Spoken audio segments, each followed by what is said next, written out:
5 minute পর আমি ঢাকাটা খুলে দিলাম।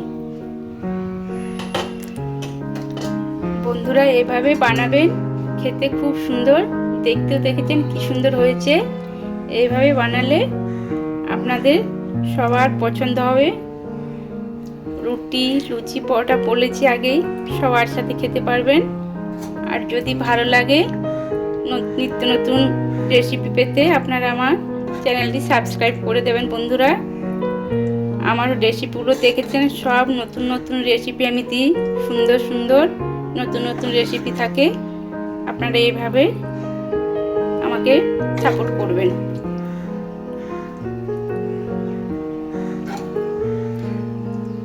আমার আলুর দম একদম রেডি হয়ে গেল। এই মশলা আলুর দম খেতে আর বারবার বলবো না, খেতে অপূর্ব স্বাদ হয়।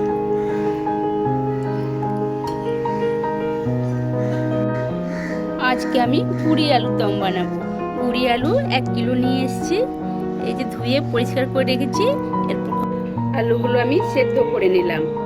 এই আলু একদম সেদ্ধ হয়ে গেছে। এরপরে খোসাগুলো আমি তুলে নেব। আমার আলুর খোসা তোলা হয়ে গেছে। আলুর খোসা তুলে নিয়েছি, পেঁয়াজ কেটে নিয়েছি, মটরশুঁটি আর এই কাজুগুলো আমি পেস্ট করে নেব। 1 মুঠো কাজু আর পেঁয়াজ রসুন বাটা হয়ে গেছে, আর পেঁয়াজ টমেটো কুচানো আর বাকি মশলা, ধনেপাতা, কস্তুরি মেথি সব ওগুলো আমি পরে অ্যাড করব। আমি কিভাবে বানাচ্ছি আপনাদের দেখাচ্ছি।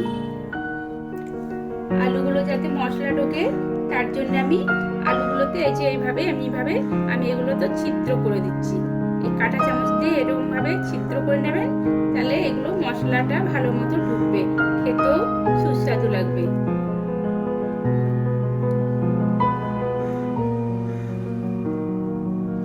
প্রতিটা আলু আমি এইভাবে চামচ দিয়ে, কাঁটা চামচ দিয়ে এইভাবে আমি ছিদ্র করে নিচ্ছি। তেল আমার গরম হয়ে গেছে। এর মধ্যে অল্প হলুদ আর লবণ অল্প এখন দিলাম, পরে আবার দেব। এটা আগে দিলে আলুগুলো ভাজার সময় আলুর মধ্যে একটা সুন্দর কালার আসবে। আলুগুলো আমি ভেজে নেব।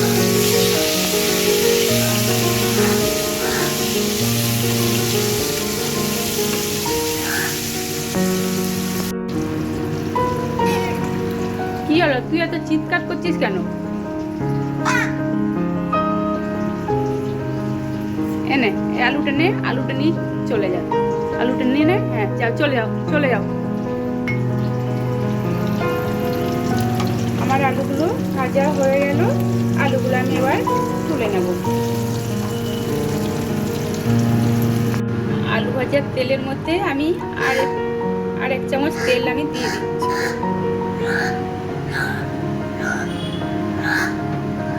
আমি খুব আগেই বলেছি, আমি খুব তেল মশলা দিয়ে রান্না করি না, অল্প তেল মশলা দিয়ে সুস্বাদু রান্না করি। তেলের মধ্যে আমি পেঁয়াজগুলো দিয়ে দিলাম।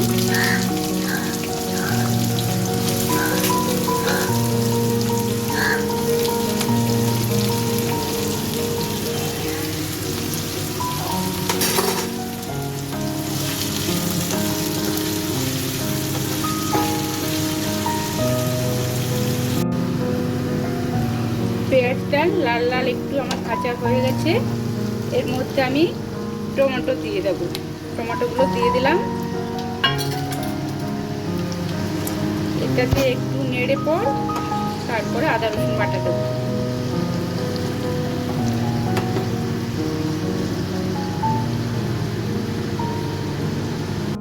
আমার 3টে বড় সাইজের পেঁয়াজ ছিল আর 3টে বড় সাইজের টমেটো দিয়েছি। যেন আমার 1 কিলো আলুর সাথে এইগুলো দিয়েছি। আর এই যে আদা রসুন বাটা 2 চামচ দিয়ে দিলাম।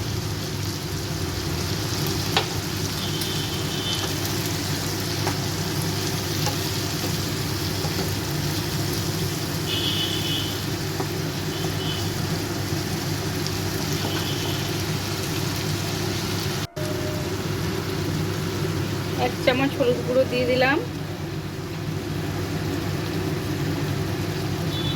লবণ স্বাদ মতো লবণ দিয়ে দিলাম। আমি আগে লবণ দিয়েছি, ওই জন্য লবণ অল্প দিলাম। জিরের গুঁড়ো 1 চামচ দিয়ে দিলাম।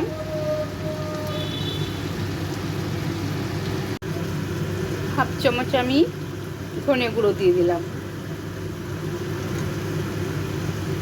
কাশ্মীরি লঙ্কার গুঁড়ো 1 চামচ দিয়ে দিলাম।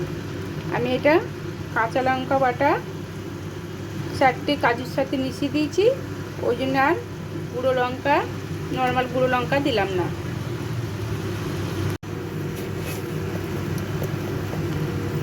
স্বাদ মতো চিনি দিয়ে দিলাম। আপনারা যেরকম মিষ্টি পছন্দ করেন সেরকম দেবেন। কড়াইশুঁটিগুলো আমি দিয়ে দিলাম, কেন আলুটাতে আমার সেদ্ধ করা রয়েছে, কড়াইশুঁটিটা কাঁচা, ওই জন্য কড়াইশুঁটিটা দিয়ে এটা এবারে আমি একটু জল দিয়ে, অল্প জল দিয়ে এটা চাপা দিয়ে দেবো। মশলাটা ভালো করে একটুখানি 2 মিনিটের মতো সেদ্ধ হয়ে যায়।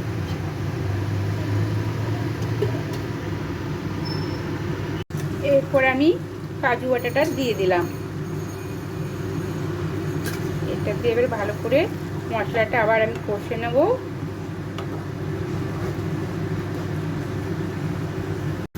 মশলাতে আমার তেল ছেড়ে এসছে, এই যে দেখছেন মশলায় তেল ছেড়ে এসছে। মশলা কষা হয়ে গেছে। এরপর আমি এর মধ্যে আলুগুলো দিয়ে দেবো।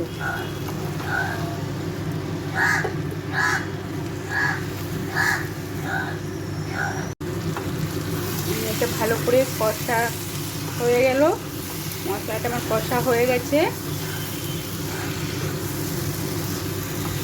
এরপর আমি ওই জারের যে যেটা ছিল কাজুর জলটা আমি এটাই দিয়ে দিলাম।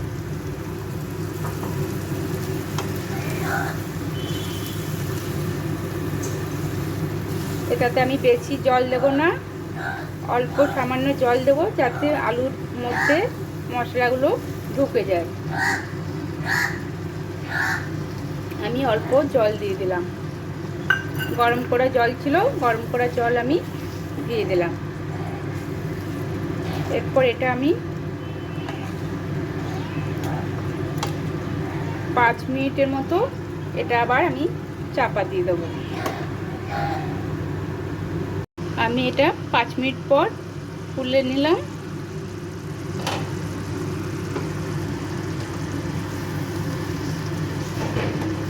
খুব সুন্দর এটা খেতে হবে এবং দেখতেও খুব সুন্দর হয়েছে।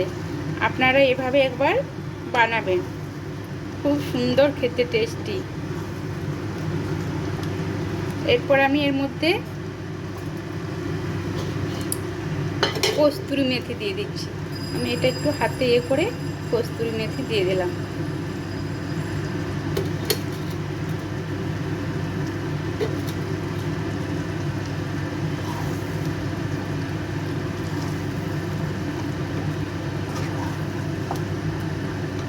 এরপর আমি ধনেপাতা কুচি দিয়ে দিলাম।